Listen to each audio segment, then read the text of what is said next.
ஏன் என்னை யாரும் ஜெயிக்க முடியல தர்க்கத்தில்? என்னை கிட்ட வரமாட்டான். ஏதாவது பொது விவாதத்துக்கு இப்போ என் மகனை கூப்பிடுவாங்க, இந்த 3 கட்சியை கூப்பிட்டு பேசுங்கம்பாங்க. ஏடிஎம்கே வேட்பாளர், டிஎம்கே வேட்பாளர் எல்லாரையும். அது மாதிரி ஐயா ஸ்டாலின், இங்கே நான், ஐயா எடப்பாடி ஐயா, டிவிகே தலைவர், 4 பேர். யார் வந்து என்னென்ன செய்கிறதுன்னு பேச ஒரு அரை மணி நேரம் இல்லை 10 நிமிஷம் ஒரு போட்டி வச்சு நான் வர தயாராக இருக்கேன். 3 பேரை யாரையாவது கூப்பிடுங்க, வர்றாங்களான்னு பார்ப்போம். ஆனால் வரும்போது எந்த தலைவராவது மக்களின் பிரச்சனையை தன் மனதிலிருந்து மக்களுக்கானதை காயத்தில் எடுத்து பேசுகிறேன். கழக அரசு 2000 கொடுத்தது. ஆக அந்த வகையில் இதை எதற்காக இங்கே குறிப்பிடுகிறேன் என்றால், நான் எதற்காக இங்கே சொல்ல வருகிறேன் என்றால், டேய் எதையாவது சொல்லி தொலைல, டே இந்த அளவு தான்.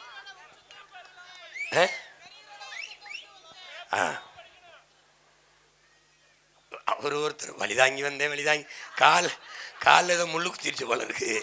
அதே டேய் நாங்கள் தாங்கண்ணா வழியை விடவாடா. 850 மீனவனை கடலுக்குள்ள சுட்டு போட்டான், தடுக்க முடியல வழி. உலகத்தின் முதல் மொழி என் தாய்மொழி, செத்து போச்சு, மீட்க காக்க முடியல வழி. என் இனம் தன் வரலாற்று பெருமையெல்லாம் மறந்து கொடுத்து கொடுத்து வாழ்ந்த இனம் கையேந்தி நிற்கிது. மயிலுக்கு போர்வையை போத்தின பேகனின் பேரனும் பேத்தியும் வேட்டி சேலைக்கு கையேந்தி நிற்கிது. பார்க்க சகிக்கல வலி வலி. சோறு வடித்த தண்ணி ஆறா ஓடிச்சுங்கிறான் என் தெருவில். என் அத்தால் அப்பனும் 1/2 கிலோ அரிசிக்கு கையேந்தி நிற்கிறான். வலி வலி எல்லாம் வலி. ஆந்திர காட்டுக்குள்ள கட்டையை வெட்ட வந்தோம்னு சுட்டு போட்டான். திருட்டு பைய தமிழன்னு குற்றஞ்சாட்டி சுட்டு போட்டான். வலி. நாங்கள் எங்களுக்கென்று சுதந்திரமாக வாழ ஒரு பூமி கட்டு போராடணும். ஈழத்தில் எல்லா நாடுகளும் இப்படித்தான் போராடி பெற்றுச்சு விடுதலையை. போராடணும். சுபாஷ் சந்திர போஸ் போல, ஃபிடல் காஸ்ட்ரோ போல, ஹோசிமின் போல நாங்களும் போராடணும். எல்லா போராட்டத்தையும் புரட்சின்னு சொல்லிச்சு. எங்கள் போராட்டத்தை பயங்கரவாதம்னு சொல்லிச்சு இந்த நாடு. லட்சக்கணக்காக என் மக்களை கொன்னுச்சு. பிஞ்சு குழந்தை நச்சு கொண்டு குடல் தனி கால் தனியாக செதறி போச்சு. கர்ப்பிணி பெண்கள் தாய்க்கு முன்னாடி மகளை புணர்ந்தான், தந்தைக்கு முன்னாடி மகளை புணர்ந்தான், அம்மா அப்பாவுக்கு முன்னாடி மகளை நிர்வாணமாக்கினான். என் தங்கச்சி மாற திருகி இது என்ன குண்டா வெடிக்குமான்னு கேட்டான். எல்லாம் தெரிஞ்சு தடுக்க முடியலை. வலி வலி. லட்சக்கணக்கான பிணத்துக்கு இடையில பிரசவிக்கப்பட்டோம். நாங்கள் கண்ணீர் ரத்தத்திலும் கருக்கொண்டோம். ஓலத்தையும் ஒப்பாரியும் அழுகையுமே தாலாட்ட கேட்டு வளர்ந்தோம். தாங்க முடியாத வலி. ஆவேசமான மொழி வர காரணம் இதயம் முழுக்க இருக்கிற வலி. பல ஆயிரம் ஆண்டுகளா என் இனம் தூக்கி சுமந்து வந்த வலி. உழைக்குது என் ஜனம், வெம்பாடுபடுது. ஆனால் பொங்கல் அதுக்கு ஒரு பண்டிகை தான், அதுக்கு 1/2 கிலோ அரிசி இல்லை. இந்த நிலைமையில என் மக்கள் நிற்கிறானேன்னு பார்க்க சகிக்காத வலி. இந்த வலியை ஒளின்னு சொல்லுது. அதுக்கு ஒரே வழி அரசியல் விடுதலை தான் இருக்குது. அரசியல் விடுதலை எப்படியாவது வென்று இந்த நாட்டை மாற்றணும். என் சனத்தை இவன் ஏமாத்த நினைக்கிறான். அரிசி தாரேன், பருப்பு தாரேன், 1000 தாரேன், மிக்சி தாரேன், கிரைண்டர் தாரேன். இது இல்லை வாழ்க்கை. இந்த நிலையிலிருந்து மாற்றணும்னு நினைக்கிறேன். என் மக்களின் வாழ்க்கை தரத்தை உயர்த்தணும்னு நினைக்கிறேன். அதுக்கு ஒரு பெரிய கனவு இருக்குது. ஏன் கனவு இல்லை, பல ஆயிரம் ஆண்டுகளாக என் முன்னவர்கள் தூக்கி சுமந்து வந்த கனவு. என் முன்னவன் வள்ளுவ பெருமகனார் திருக்குறளை எழுதி வைக்கிறான். ஒரு ஆட்சி எப்படி இருக்கணும்னு. குடிதழி கோலோச்சும் மாநில மன்னன் அடிதொழி நிற்கும் உலகு. தாய் பிள்ளைக்கு குறிப்பறிந்து சேவை செய்வது போல ஒரு நாட்டை ஆளுகிற அமைச்சன் மக்களுக்கு குடிகளுக்கு குறிப்பறிந்து சேவை செய்தால் அவனை உலகம் போற்றி தொழும்னு, அப்படி ஒரு ஆட்சியை செய்யணும்னு இந்த மகனுக்கு கனவு. முறை செய்து காப்பாற்றும் மன்னவன் மக்களுக்கு இறை என்று வைக்கப்படும். அப்படின்னா என்ன? இறைவன் தான் எல்லாருக்குமானதை தருவான். பேசி மந்திரம் சொல்லி கேட்குற மனிதனுக்கு மட்டுமல்ல, பேசாத மயிலுக்கும், பேசாத குரங்குக்கும், பேசாத ஆட்டுக்கும், மாட்டுக்கும், யானைக்கும், புலிக்கும், புல்லுக்கும், பூண்டுக்கும் வேண்டியதை இறைவன் தான் தருவான். இந்த சாதிக்கு, இந்த மதத்துக்கு என்று ஆட்சி செய்ய மாட்டான். புரியுதுன்னு நினைக்கிறேன். இறைவன் எல்லாருக்கும் பொதுவாக இருப்பான். சூரியனைப் போல, நிலவைப் போல, மழையைப் போல. அப்படி ஆட்சி செய்தால் முறை செய்து காப்பாற்றும் மன்னவன் மக்களுக்கு இறை என்று வைக்கப்படும். அப்படி ஒரு ஆட்சியை செய்யணும்னு இந்த பிள்ளைகளுக்கு கனவு. உங்களுக்கு புரியுதுன்னு நினைக்கிறேன். ஒரு பசியும் ஓவா பிணியும் செருவகையும், பசி, நோய், பகை, 3 மண்டை விடாமல் சேராது இயல்வது நாடுங்கிறான். இது 3ஐயும் கிட்ட விடாம இந்த கோழைகளை போல இல்லை. சீமானுக்கு போட்டா பிஜேபி வந்துடும், சீமானுக்கு போட்டா பிஜேபி வந்து நீ என்ன புடிங்கிட்ட இருக்க, வர விடாம தடுக்காம என்ன பண்ணிக்கிட்டு இருக்க? வந்துரும்னு சொல்றதுக்கு எதுக்குடா ஒரு வீரன்? வர விட மாட்டேன், அவன் தான்டா வீரன். இப்பவும் நான் சொல்றேன், சீமானுக்கு போட்டா பிஜேபி வந்துடும் நினைக்கிற கோழைகள் எனக்கு போடாத போடாத போடாத. எவன் தன்னை வீரனாக கருதுகிறானோ, நான் இருக்கிற வரை பிஜேபி காங்கிரஸ் வராது, வரக்கூடாது, இந்த திராவிட தீ ஆட்சி மலராது என்று எண்ணுகிறவன் எவனோ அவன் தான் போடணும். சும்மா வந்துக்கிட்டு வந்துடும் அது போடலாம். இந்த பிஜேபி வந்துருச்சு, எங்கடா இருக்கு பிஜேபி? எங்க இருக்கு பிஜேபி? அதுவே எடப்பாடி பின்னாடி சுத்திக்கிட்டு இருக்கு. எங்க இருக்கு பிஜேபி? நான் இருக்கேன், அது எங்க இருக்கு? எந்த கட்சி பெரிய கட்சி? தன் மக்களை நம்பி தனித்து 234 நிற்கிற கட்சி எதுவோ அதுதான் பெரிய கட்சி. திமுக பெரிய கட்சின்னா எதுக்கு இத்தனை கூட்டணி? சண்டைக்கு போகும்போது வீரன் எத்தனை பேரா வரிய வாடா அப்படிதான் சொல்லணும். மச்சான் வாடா டே, ஏய் மாப்பிள்ள வாடா டே வாடா. இவன் கோடை. இப்ப தெரியுதா யார் வீரன்னு? உன் மகன் வீரன். ஏன்? வீர பரம்பரையில் வந்தவன். புரியுதா? மரணத்தை விட மானம் பெரிதுன்னு செத்த மரவரின் பிள்ளை என் தலைவன். ஏய், சரணடைந்து வாழ்றதுக்கு சண்டையிட்டு சாகலாம்டா, மண்டிட்டு தான் வாழணும்னா மானத்தோட மாண்டு போகலாம்டான்னு கற்பித்த மரவனின் மகன். நீ சும்மா வந்து கூட்டத்தில் நிற்கிறது எதுக்குடா வீரம்? தனிச்சு நிற்கத்தான் வீரம். நீ இப்போ இல்லை வரு 29லையும் தனிச்சு நிற்பேன், 40லையும் போட்டி விடுவேன். இதே மாதிரி பெண்களுக்கு 20, ஆண்களுக்கு 20 கொடுப்பேன். 31 வருதுல அதுலேயும் தனிச்சு தான் போட்டி விடுவேன், கூட்டி சேர்க்க மாட்டேன். ஏன்? நான் வீரன். யாரை நம்புறேன்? என் மக்களை, என் சொந்தங்களை. 3வது இடத்துல கொண்டாந்து வச்ச என் மக்கள், என் சொந்தங்கள். முதல் இடத்துல இந்த மகனை வைக்கிறதுக்கு எவ்வளோ நாள் ஆயிரும்? நான் வந்தவன கூட்டணிக்கு வந்தால் ஆட்சியில் பங்கு தருகிறேன்.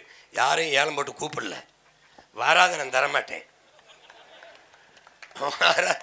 என் கால்களை நம்பித்தான் என் பயணம், அடுத்தவன் கால்களை நம்பி இல்லை. அடுத்தவன் கால்கள் இருந்தான்னு வச்சுக்கோங்க, நான் திருப்பதி போகணும்னா திருப்பத்தூர் போய் இறக்கி விட்டுருவாப்புல. நான் திருப்பூர் தாங்க போகணும், நீங்க ஏன் இப்படி என்னை நம்பி? என் கால்களை நம்பிதான் என் பயணம். அதனால இவ்வளவு திமிரா பேச முடியுதுன்னு ஏழு நேர்மை இருக்கு, அதனால துணிவு இருக்கு, வீரம் இருக்கு, தைரியமா பேசுறேன். நீ பேசு, நான் வந்தா இலவசம் தரமாட்டேன்னு சொல்றேன். இந்த யாரையாவது சொல்ல சொல்லு. நான் தருவேன். எதை? கல்வியை தருவேன். என் பிள்ளைகளுக்கு சிறந்த படிப்பை கொடுப்பேன். நல்ல மருத்துவத்து வேடச்சந்தூர்ல வயசான அப்பத்தா 90 வயசாயிருச்சு, விடமாட்டேன். ஏன்னா என் தேசத்தின் மூத்த சொத்து பாதுகாப்பேன். 1 ரூபா இல்லை, 1 கோடி மருத்துவரை பார்ப்பேன். ஏன்? இந்த நசம்னு சொல்ல மாட்டேன். ஏன்? கட்டணம் இல்லாம தரேன். இலவசம் ஏன் சொல்ல மாட்டேன்? அந்த சொல்ல இல்லாது ஒழிக்கணும். ஏன் ஒழிக்கணும்? தவத்திரு குன்றக்குடி அடிகளார் ஞானி சன்னியாசி என்ன சொல்றாப்ல பாருங்க, படிச்சிருப்பிய. குன்றக்குடி அடிகளார் படிக்கணும். தவத்திரு குன்றக்குடியார். ஆறுதலால் காயங்கள் ஆறுவதில்லை. ஒரு காயம் பட்டுச்சுன்னா அது காயம் ஆறிடும். ஆறுதல் சொன்னா அது மருந்து போடணும். ஆறுதலால் காயங்கள் ஆறுவதில்லை. அழுவதனால் எதையும் அடைய முடியாது. தூறல்களால் பயிர்கள் விளையாது. என் தேசத்தை நாசமாக்கிய ஒரே சொல் இலவசம்ங்கிறவள. இப்ப பேருதெல்லாம் தூறல், பயிர் விளையாது. 10.5 லட்சம் கோடி கடனை வாங்கி இவங்க செஞ்சது ஃப்ரீ ஸ்கீம், இலவசம்தான். வங்கியில் 5000 போட்டதில் மட்டும் 6800 கோடி இந்த அரசு இழந்திருக்கு. வாத்தியார் எனக்கு சம்பளம் தாங்க, நான் அறிவை படிப்பிக்கிற வாத்தியார் போராடுறான், அவனுக்கு சம்பளம் கொடுத்தா 150 கோடி தான். 150 கோடி படிப்பிக்கிற ஆசிரியன் பாதையில் நிற்கிறான். மருத்துவன் டாக்டரு ரோட்டில் நிற்கிறான், எனக்கு கொஞ்சம் சம்பளம் அதிகமாக கொடுன்னு. அதை கொடுத்துருந்தா 100 கோடி வந்திருக்கும். இவ்வளவு தான். ஆனால் 6800 கோடி. காலக்கொடுமை. மாற்றணும். இதெல்லாம் மாற்றணும்னு உங்கள் பிள்ளையை துடிக்கணும். மூளை முழுக்க கனவு. எப்படியாவது இந்த நாட்டை தலை சிறந்த நாடாக மாற்றணும்னு நினைக்கிறேன்.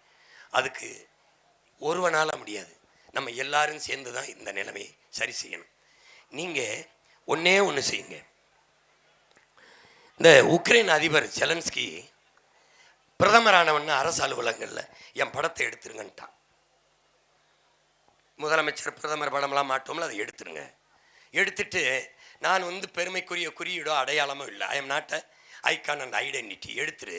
எடுத்துட்டு என்ன பண்ணுவோம், அலுவலக மேசைக்கு முன்னாடி உன் குழந்தைகளுடைய படத்தை மாட்டு. ஒரு கோப்பு வருது, ஒரு ஃபைல் உனக்கு கையெழுத்து போட வருதுன்னா, கையெழுத்து போடுறதுக்கு முன்னாடி ஒரு தடவை உன் பிள்ளைகளின் முகத்தை பாரு.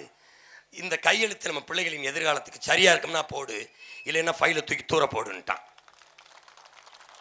இப்போ நீங்கள் உங்கள் மகன் அதையே மாற்றி எப்படி சொல்கிறேன்னா, நீங்கள் ஓட்டு போட போகும்போது சாப்பிட்டு தான் போவீங்க. ஏன் நம்ம ஏன் சோறை இப்படி சாப்பிட்றதில்ல,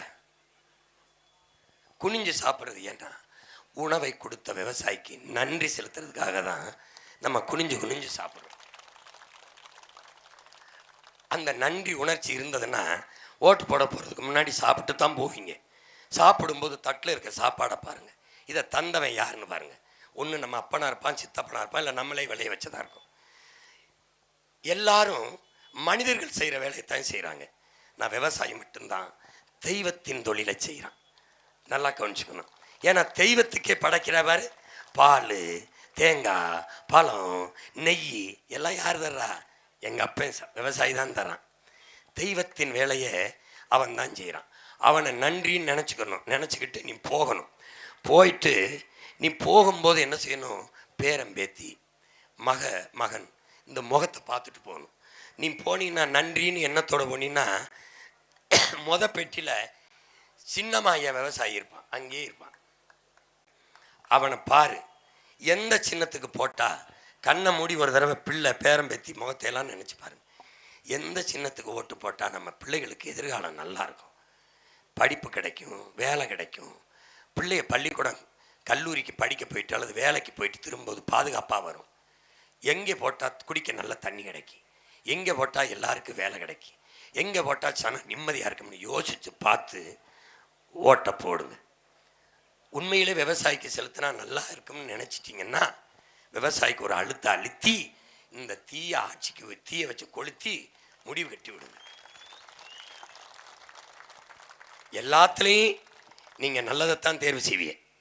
பையனுக்கு பொண்ணு பார்த்தா நல்ல பொண்ணு, பொண்ணுக்கு பையன் பார்த்தா நல்ல பையன், ஆடு வாங்க போனால் நல்ல ஆடு, மாடு வாங்க போனால் நல்ல மாடு, துணிமணி வாங்க போனால் நல்ல கடையில் நல்ல துணிமணி, சாப்பிட போனால் சுவையான உணவு, நல்ல ஹோட்டல், நல்ல கடை, கார் வாங்கினா நல்ல காரு, சைக்கிள் வாங்கினா நல்ல சைக்கிள், எது வாங்கினாலும் சரியாக இருக்கணும், நல்லா இருக்கணும்னு தேர்வு செய்கிறேன். நீங்கள் அடுத்த 5 ஆண்டு காலத்தில் நம்ம எதிர்காலத்தை, நம்ம பிள்ளைகளின் வாழ்க்கையை முடிவு செய்ய போகிற, தீர்மானிக்க போகிற தலைவரை தேர்வு செய்ததில் மட்டும் தடுமாறிடுறீங்க, தவறு செய்திடுறீங்க. அந்த இடத்துலையும் சரியானதை தேர்வு செய்யுங்க. யார் கையில் நாடு இருந்தால் நாடு மக்களும் பாதுகாப்பாக நிம்மதியாக வாழ முடியும் என்று யோசித்து உங்கள் மதிப்புமிக்க வாக்கை செலுத்துங்க. எனக்கு போடுங்க, என் மகனுக்கு போடுங்கன்னு சொல்லலை, எது சரியோ போடுங்க, யோசித்து பார்த்து போடுங்க. இல்லை எல்லா தலைவரும் பேசுகிறத கேளுங்க, தொலைக்காட்சியில் வருது, செல்ஃபோனில் வருது, ரோடு ஷோவையும் பாருங்கள், இலவசங்களையும் பாருங்கள், சைக்கிள் ஓட்டுறதுல யார் நல்லா சைக்கிள் ஓட்டுறாருன்னு பாருங்கள். நான் என் மகன் கூட கோழி குண்டு அடித்து விளையாடலாம்னு இருக்கோம். சைக்கிள் ஓட்டும் போது 2 பேரும் நாங்கள் கோழி குண்டு அடிக்கக்கூடாதா? கொடுமை. என்கிட்ட காசு இல்லை, ஆனால் கருத்து இருக்குது. எங்ககிட்ட கோடிகள் இல்லை, உயர்ந்த கொள்கை இருக்குது, சிறந்த தத்துவம் இருக்குது. அதை தான் உனக்கு சொல்ல முடியும். எது சரியோ செய்யுங்க, சரியானதை செய்யுங்க, எளிதானதை செய்யாதீங்க. என் அன்பு மகனுக்கு உசைன் அவர்களுக்கு வேடச்சந்தூர் சட்டமன்ற தொகுதியில் போட்டி போடுறாரு. அவருக்கு விவசாய சின்னத்தில் வாக்கை செலுத்தி நீங்கள் வெற்றியடைங்க. முதன்முறையாக நீங்கள் ஜெயிக்க பாருங்கள். போட்டியிடுற என் பிள்ளைகளை சாதி பாத்திராதியே, சாதிக்க துடிக்கிற எங்கள் மனசை பாருங்கள், மதத்தை பாத்திராதீங்க. நாங்கள் முன்னிறுத்துகிற மனித நேயத்தை பாருங்கள். மதம் பார்க்காதீங்க. மரத்துக்கு, மாட்டுக்கு, ஆட்டுக்கு, புல் பூண்டுக்கு, கடலுக்கு, மலைக்கெல்லாம் பதறுகிற பேசுகிற உங்கள் மகன் பாகுபாடற்றவன் என்பதை புரிந்து கொண்டு எங்களை எப்படி பார்க்காமல் இந்த நாடு மக்களும் நல்லா இருக்க வேண்டும் என்று நினைத்தால் என் அன்பு மகன் உசேன் அவர்களுக்கு நீங்கள் விவசாய சின்னத்தில் வாக்கு செலுத்தி அவரையும் வெற்றி பெறச் செய்யுங்கள், நீங்களும் வெற்றி பெறுங்கள் என்று நான் உங்கள் மகன் அன்போடு வேண்டுகிறேன். புரட்சி என்பது ஒரு தலையில் மாற்றம், மாற்றம் என்பது சொல்லல்ல செயல். மாறுவோம், மாற்றுவோம். இது மாற்றத்திற்கான எளிய மக்களின் புரட்சி. புரட்சி எப்போதும் வெல்லும். நம் வெற்றி அதை சொல்லும். இலக்கு ஒன்றுதான், இனத்தின் விடுதலை. இனம் ஒன்றாவும் இலக்கை வென்றாவும். தமிழ் தாய் வாழ்க, எங்கள் உயிர் தலைவன் பிரபாகரன் வாழ்க, என் அன்பு மகன் உசேன் வெல்க வெல்க வெல்க. நன்றி, வணக்கம். நாம் தமிழர்.